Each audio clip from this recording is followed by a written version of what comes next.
자, 국감 기간에 조심해야 될 것들이 참 많습니다. 밥 먹을 때 조심해야 되고 말도 조심해야 되고 또 카메라 잘못 만지고 전화기 잘못 만지다가 또 큰일 나는 분들도 있죠. 자, 이남희 팀장. 네. 국회에서 요즘에 계속 국감이 벌어지고 있는데 여러 가지 일들이 벌어지고 있어요. 오늘 벌어진 일들 좀 재미있는 것들 소개를 해주시죠. 오늘 국회 법사위는 헌법재판소에서 국감이 열렸습니다. 예. 그런데 오늘 그 국감 중에 이제 오찬을 그 헌법재판소 분들과 그다음에 여야 국회의원들이 함께 밥을 먹은 겁니다. 여기서 헌법재판소장이 어떤 얘기를 했는데 박 전 의원이 그 얘기를 듣고 바로 질문을 하는 바람에 그 헌법재판소장이 오후 질의에서 진땀을 뺀 풍경이 있었는데요. 그 영상 준비되지 않았나요? 예, 지금 준비가 되고 있으니까 조금 네. 오늘 내용도 더 설명 좀 해주시죠. 예, 그렇게 하겠습니다. 예.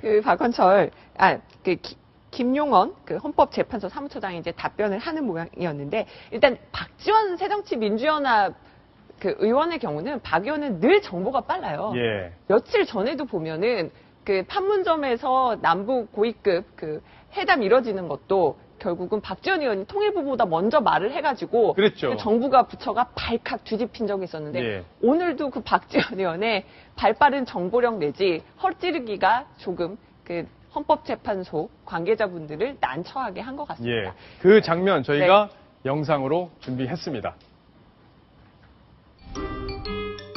장관 이름에 노믹스를 붙인 나라는 지금까지 찾아볼 수가 없는 것입니다. 그렇기 때문에 이 왕장관이라는 이제 별명이 붙는 것이고요.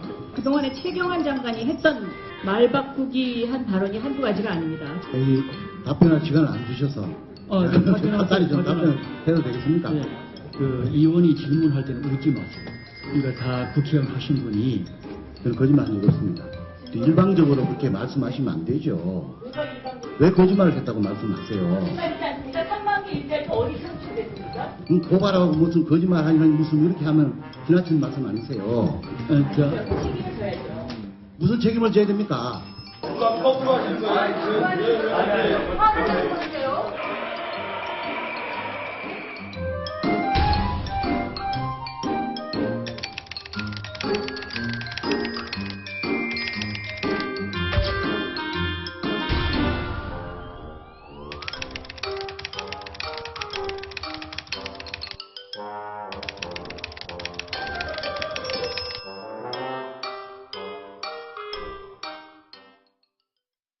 자, 김용원 사무처장이 밥 먹다가 말 한마디 실수해서 지금 박지원 의원한테 호되게 당한 그런 케이스인 것 같아요. 그냥 편하게 말을 했는데 그 편하게 말한 걸 바로 다시 오후에 질의로 물어보다 보니까 헌법재판소 관계자도 오늘 진땀을 쏙 뺐다는 후문입니다. 예. 지금 그 전에 봤던 거는 바로 최경환 경제부총리의 국감 장면인데 처음에는 웃으면서 시작을 했는데 점점 표정이 어두워지다가 나중에는 화를 내시네요. 네, 그렇습니다. 또 박영선 전 원내대표의 경우는요. 예. 그냥 국감의 모습을 거의 드러내지 않다가 예. 지금 이제 다시 어떤 최경환 저격수로 나서서 어제 이제 본격적으로 질의를 한 거기 때문에 특히나 그 관심을 모았는데요. 왕장관으로 불리지 않습니까? 말 바꾸기 하지 않습니까? 이렇게 박영선 전 원내대표도 아주 속사포처럼 무섭게 질의를 이어가니까 최경환 부총리도 처음에는 웃고 있다가 점점 예. 또 발끈하는 그런 신경전 벌이는 모습을 볼 수가 있었습니다. 아, 오늘 박영선 원내대표가 처음 지금 모습을 드러낸 어제 그 어제 기재위 처음 국감이었고요. 어제는 그 기재부에서 세종청사에서 이뤄졌고 오늘 또 국회에서 또 그 국감이 이어졌습니다. 예, 오늘 기재위 저 국감장에 이완구 원내대표가 찾았답니다, 오전에. 네. 그랬는데 박영선 전 원내대표를 보고 반가운 마음에 다가갔대요. 다가가서 말을 붙였답니다. 아, 뭐 별일 없으십니까? 뭐 식사 한번 하시죠. 이렇게 얘기를 했는데 박영선 전 원내대표가 이렇게 쳐다보다가 다시 고개를 돌렸답니다. 예, 아마 뭐 속상한 사정이 좀 있을까요? 아직 뭐 마음의 상처가 많이 아물지는 않았을 거라고 저희도 보고 있습니다. 일단 국감에 집중하겠다고 박영선 전 원내대표가 밝히기도 했습니다. 예. 지금 국감에 가장 조심해야 되는 게 바로 휴대폰인 것 같아요. 네. 뒤에서 지금 사진 기자들이 계속 카메라로 망원렌즈로 당겨서 찍기도 하고. 망원렌즈가 그러죠? 워낙 발달을 했기 때문에 이제 권성동 의원이 최근에 그냥 기사 검색하다가 비키니 사진 나오는 바람에 되게 곤욕을 치렀는데 오늘 또 하나의 문자가 공개가 됐습니다. 예. 오늘은 제주도에서 아닌 국감이 이뤄졌는데요. 저 문자의 주인공은 바로 새정치민주연합의 강창일 의원의 문자 메시지입니다. 예, 강창일 의원은 제주에 지역구를 두고 있는 야당 그렇습니다. 의원이죠. 그런데 이제 예. 제주도지사 원희룡 지사에 대해서 오늘 좀 따끔하게 혼을 냈다고 해요. 예.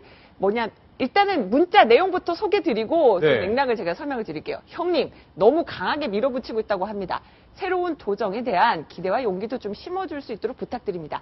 워낙 원희룡 제주지사가 이제 자신의 고향 후배이기도 하고 제주지사가 됐으면은 정무라인은 좀 제주도 사람들 쓰고 해야 되는데 다 외지 사람들 데려오고 여러 가지 문제점을 좀 질타를 했다고 합니다. 예. 그걸 봤더니 저 지인은 강창일 의원의 친척이면서 원희룡 지사와도 아주 가까운 분이라고 해요. 아, 그래요? 그러니까 너무 이제 생방송 보고 있다가 예. 원희룡 지사 좀 살살 때려라 이런 취지로 보냈고요. 그래서 이제 발끈하시려 하다가 에이 뭐 이 정도면 살살한 거 아니냐 이렇게 답변을 한 거고 그 장면이 그대로 오늘 그 사진 기자에게 포착이 돼서 오늘 이렇게 알려지기도 했어요. 예, 요 답변이 재밌어요. 너를 보아서 좋게 했다 이 얘기네요. 결국에는 이렇게 서로 부탁하면 좀 봐주고 또 안 부탁하면 세게 때리고 뭐 이런 게 좀 있습니까? 아무래도 그러니까 제가 지난번에도 설명을 드렸잖아요. 예. 국감을 잘 받기 위한 증인의 가장 중요한 덕목 중에 하나는 겸손한 자세다. 그리고 그 질문을 하는 국회의원들을 최대한 인정하고 감정을 자극하지 말아라. 결국 그 증인으로 나선 분들의 어떤 태도가 어떤 국감을 잘 받는 방법이 될 수 있다. 좌우할 예. 수 있다. 이렇게 설명을 드릴 수가 있겠습니다. 자, 이번 국감에서 가장 또 주목을 받았던 인물 바로 박원순 서울시장인데요. 지금 갤럽에서 여론조사한 걸 봤더니 오늘 또 1위를 했네요.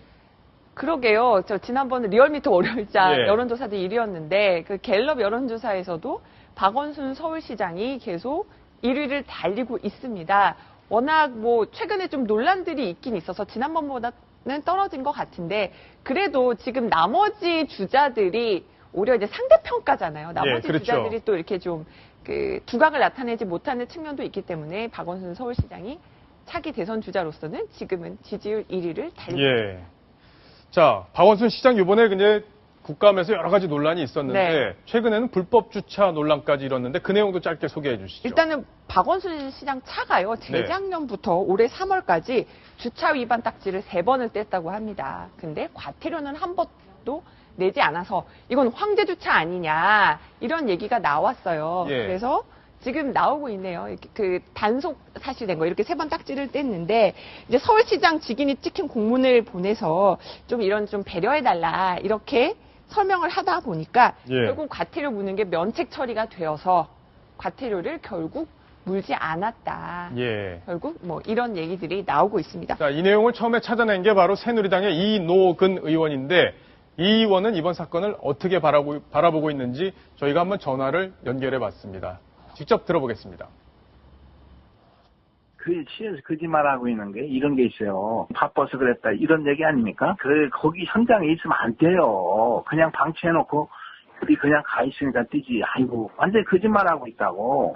진정성이 없는 면피용 답변이다. 자기의 직책을 이용해서 갑질 행위하는 전형적인 행태거든요. 박원순 시장도 바로 이러한 자기의 직책을 이용해서 갑질 행위한 전형적인 사례라고 봅니다.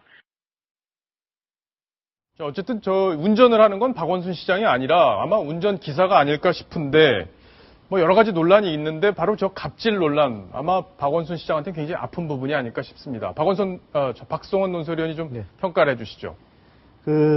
지금 박원순 시장 하면 시장이 된 동력이 시민운동가 출신, 그리고 많은 또 이른바 선행이라고 하는 그 어떤 낮은 곳, 소통, 뭐 이런 것이 대체로 강점인데 우리가 이런 대목에서 과거 그 이회창 전 대선 후보의 경우를 연상해 보면 예.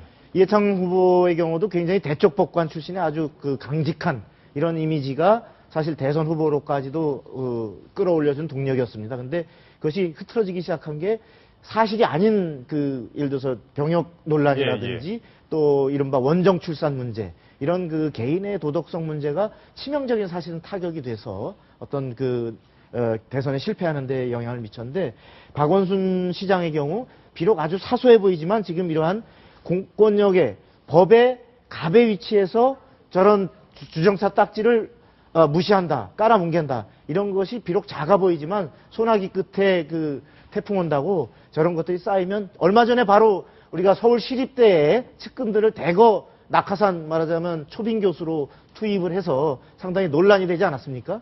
이런 것들이 반복되면 상당히 그 큰 타격을 입을 수 있다는 것을 박 시장은 아마 좀 새겨들어야 되지 않을까 예. 싶습니다. 아마 박원순 시장도 스스로 이런 것들을 굉장히 경계하는데 아마 실무적 차원에서 일이 벌어지다가 이렇게 좀 비판받을 일까지 벌어진 게 아닌가 싶은데 과거 박원순 시장이 이런 특권에 대해서 어떤 입장을 갖고 있었는지 직접 한번 들어보겠습니다.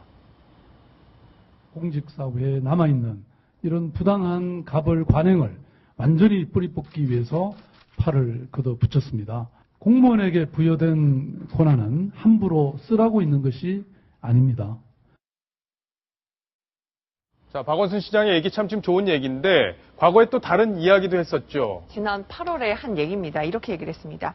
권한 남용에 예. 주의와 경각심을 일깨우지 않으면 아무리 착한 사람이라도 나쁜 습관에 젖어들 수 있다. 지금 박정훈 앵커 뒤편에 지금 내용이 나가고 있는데요. 예. 이런 식으로 착한 사람이라도 나쁜 습관에 젖어들 수 있다. 이렇게 경계를 하면서 어떤 본인의 선한 이미지를 강조를 했는데 어떤 이런 사소한 것들이 쌓이고 쌓이면은 어떤 나중에 차기 대선 가도에 굉장히 걸림돌이 될 수 있다. 이런 비판과 우려가 나옵니다. 예. 자, 국감 소식과 박원순 서울시장의 소식 여기서 좀 정리를 하겠습니다. 자.